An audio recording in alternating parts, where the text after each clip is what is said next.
ನಾವೀಗ ಬೆಳಗಾವಿ ಜಿಲ್ಲೆ ಕಾಗವಾಡ ತಾಲೂಕು ಹಾಗೂ ಸಾಂಗ್ಲಿ ಜಿಲ್ಲೆಯ ಮಿರಜ್ ತಾಲೂಕಿನ ಮಧ್ಯದಲ್ಲಿರುವಂಥ ಒಂದು ಕಾಗವಾಡ ಚೆಕ್ಪೋಸ್ಟ್ನ ಗಡಿ ಭಾಗದಲ್ಲಿರುವಂಥ ಚುನಾವಣೆ ನಾಕಾಬಂದಿ ಹಾಗೂ RTO ಚೆಕ್ಪೋಸ್ಟ್ ಸಮೀಪ ನಾವಿದ್ದೀವಿ. ಈಗ ಸದ್ಯಕ್ಕೆ ನಾನು ಸಾಂಗ್ಲಿ ಜಿಲ್ಲೆಯ ಮಿರಜ್ ತಾಲೂಕಿನ ಪೊಲೀಸ್ ಅಧಿಕಾರಿಗಳೊಂದಿಗೆ ಮಹಾರಾಷ್ಟ್ರದ ಒಂದು ಚೆಕ್ಪೋಸ್ಟ್ನಲ್ಲಿ ನಾನು ಮಾತನಾಡಿದ್ದೀನಿ. ಅಲ್ಲಿಯ ಕೆಲವೊಂದು ವಿಷಯಗಳನ್ನು ನಾನು ಇಲ್ಲಿಯ ಅಧಿಕಾರಿಗಳಿಗೆ ನಾನು ಶೇರ್ ಮಾಡ್ತೇನೆ. ಜೊತೆಗೆ ಇಲ್ಲಿ ಈ ಚೆಕ್ಪೋಸ್ಟ್ನಲ್ಲಿ ನಡೆಯುವಂಥ ಕೆಲವೊಂದು ಕಾರ್ಯವಿಧಾನಗಳ ಪದ್ಧತಿಗಳ ಬಗ್ಗೆ ನಾನು ಇವತ್ತು ಸಂಬಂಧಪಟ್ಟ ಮೇಲಾಧಿಕಾರಿಗಳ ಜೊತೆಗೆ ಮಾತಾಡ್ತಾ ಇದ್ದೀನಿ.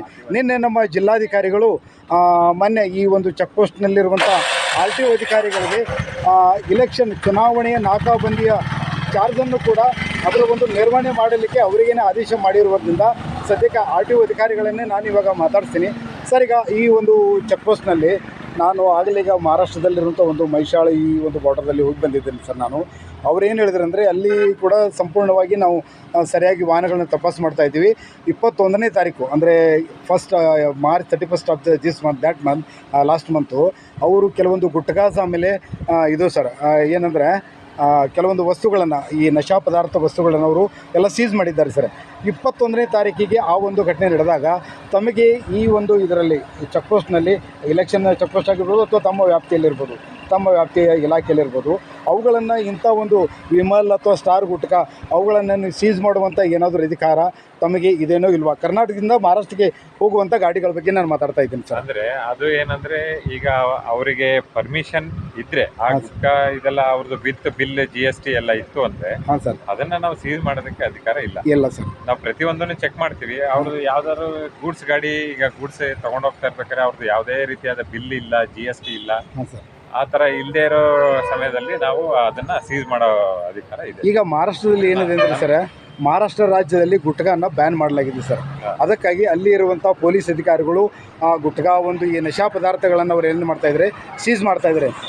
ನಮ್ಮಲ್ಲಿ ಕೂಡ ಈ ಒಂದು ಗುಟ್ಕಾ ಇಂಥ ಒಂದು ನಶೀಲೆ ಪದಾರ್ಥಗಳನ್ನು ನಮ್ಮ ರಾಜ್ಯದಲ್ಲಿ ಬ್ಯಾನ್ ಮಾಡಲಾಗಿದೆಯಾ? ಬ್ಯಾನ್ ಮಾಡಿದರೆ ಅದನ್ನು ನಾವು ತಪಾಸಣೆ ಮಾಡಬೇಕಾಗುತ್ತೆ ಸರ್. ಅದನ್ನು ಬ್ಯಾನ್ ಮಾಡಿದಾರ ಇಲ್ಲ ಅಂತ ಅದಕ್ಕೆ ಈಗ ನಮ್ಮ ಇದರಲ್ಲಿ ಏನೋ ಬ್ಯಾನ್ ಮಾಡಿರೋದಕ್ಕೆ ಏನೋ ಆಗೋದಿಲ್ಲ. ಬಟ್ ನಾವು ಪ್ರತಿಯೊಂದು ಮಹಾರಾಷ್ಟ್ರದಿಂದ ಬರೋ ವೆಹಿಕಲ್ಸ್ನ ಪ್ರತಿಯೊಂದನ್ನು ಚೆಕ್ ಮಾಡಿ ಯಾವುದೇ ರೀತಿಯಾದ ನಗದು ಅಥವಾ ಈಗ ಇಲ್ಲಿಗಲ್ ಆಗಿ ಸಾಗಿಸ್ತಾ ಇರೋಂಥ ಸೀರೆ ಪದಾರ್ಥ ಆಗ್ಬೋದು, ಇಲ್ಲ ಬೇರೆ ಆಮಿಷ ಒಳಗಾಗೋ ಪದಾರ್ಥಗಳು ಯಾವ್ದಾದ್ರು ಇತ್ತು ಅಂದರೆ ನಾವು ಅದನ್ನು ಕಡಾಖಂಡಿತವಾಗಿ ಗಾಡಿ ನಿಲ್ಲಿಸಿ. ಮಾರ್ಚ್ 16ರಿಂದ ನೀತಿ ಸಂಹಿತೆ ಜಾರಿ ಆಗ್ತಾ ಇದೆ ಸರ್. ಜಾರಿ ಆಗಿದೆ ಆಲ್ರೆಡಿ. ಮಾರ್ಚ್ 16ರಿಂದ ಏಪ್ರಿಲ್ 1ರವರೆಗೆ ಇಲ್ಲಿ ದೊರಕಿರುವಂಥ ಅವೈದ್ಯ ಸಾಮಾನುಗಳು ಏನಾದರೂ ತಮ್ಮ ಒಂದು ಇದಕ್ಕೆ ಬಂದಿದೆಯಾ?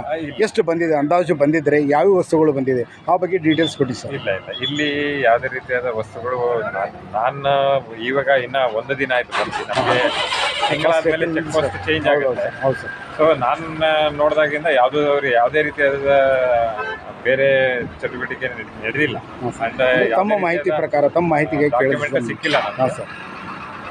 ಮತ್ತು ಈಗ ಇಲ್ಲಿ ಈ ಚೆಕ್ ಪೋಸ್ಟಲ್ಲಿ ನಿನ್ನೆ DC ಮತ್ತು AC ಮೇಡಮು ಮತ್ತು ಇವರು ನಮ್ಮ SP ಸಾಹೇಬರು ಬಂದಿದ್ರು. ನಿನ್ನೆ ಎಲ್ಲ ಪರಿಶೀಲನೆ ಮಾಡಿ ಎಷ್ಟು ವೆಹಿಕಲ್ಸ್ ಚೆಕ್ ಮಾಡಿದ್ದಾರೆ, ಎಷ್ಟು ಪರಿಶೀಲನೆ ಆಗಿದೆ ಅಂತೇಳಿ ಅವರು ನಿನ್ನೆ ಎಲ್ಲ ಚೆಕ್ ಮಾಡಿ ಮಾಹಿತಿನ ತಗೊಂಡೋಗಿದ್ದಾರೆ. ಮತ್ತು ನಿನ್ನೆ ಅವರು ಕೂಡ ನಿಮ್ಮ RTOದವ್ರಿಗೂ ಸೇರಿ ಎರಡೂ ಇಬ್ಬರು ಸಿಬ್ಬಂದಿಗಳು ನಿರ್ವಹಣೆ ಮಾಡಬೇಕು, ಚೆಕ್ ಮಾಡಿ ಯಾವುದೇ ರೀತಿಯಾದ ತೊಂದರೆ ಬರದೇ ಇರೋ ಥರ ನೋಡ್ಕೊಳ್ಳಿ ಅಂತ ಹೇಳಿ ನಮಗೆ ಅಲ್ಲ. ಮಾನ್ಯ ಜಿಲ್ಲಾಧಿಕಾರಿಗಳು ನಿನ್ನೆ ನಮ್ಮಲ್ಲಿ ಕೂಡ ಪ್ರೆಸ್ ಮಾಡಿಬಿಟ್ಟು ಕಾಗವಾಡ್ನಲ್ಲಿ ಒಂದು ಕಾರ್ಯನಿರತ ಅಧಿಕಾರಿಗಳಿಗೆ ತುಂಬ ಪ್ರಶಂಸನೆಯನ್ನು ಹೇಳಿದ್ದಾರೆ ಸರ್. ನಮಗೆ ಅಲ್ಲಿ ತುಂಬ ಚೆನ್ನಾಗಿ ಕೆಲಸ ಮಾಡ್ತಾ ಇದ್ದಾರೆ. ಆಮೇಲೆ RTO ಅಧಿಕಾರಿಗಳನ್ನು ಕೂಡ ನಾವು ಅಡಿಷನಲ್ ಆಗಿ ಅಲ್ಲಿಗೆ ಅವರಿಗೆ ನಾವು ನಿರ್ವಹಣೆ ಮಾಡಲಿಕ್ಕೆ ಹೇಳಿದ್ವಿ ಅಂತ ನಿನ್ನೆ ಕೂಡ ನಿನ್ನೆ ಅದು ಪ್ರಶಂಸೆ ಮಾಡಿದ್ರು ಸರ್ ಅವರು. ಅದಕ್ಕೆ ನೀವು ಇಂಥ ಒಂದು ಬಿಸಿಲಿನಲ್ಲಿ ತುಂಬ ವರ್ಕ್ ಮಾಡ್ತಾಯಿದ್ರಿ. ನಿಮಗೆ ನಮ್ಮ ವಾಹಿನಿ ಪರವಾಗಿ, ನಮ್ಮ ಮಾಧ್ಯಮದ ಪರವಾಗಿ ಈ ಸಂದರ್ಭದಲ್ಲಿ ನಮ್ಮ ಜೊತೆಗೆ ಮಾತನಾಡೋದಕ್ಕೆ ತುಂಬ ಹೃದಯದ ಕೃತಜ್ಞತೆಗಳು ಹೇಳ್ತೀನಿ. Thank you sir.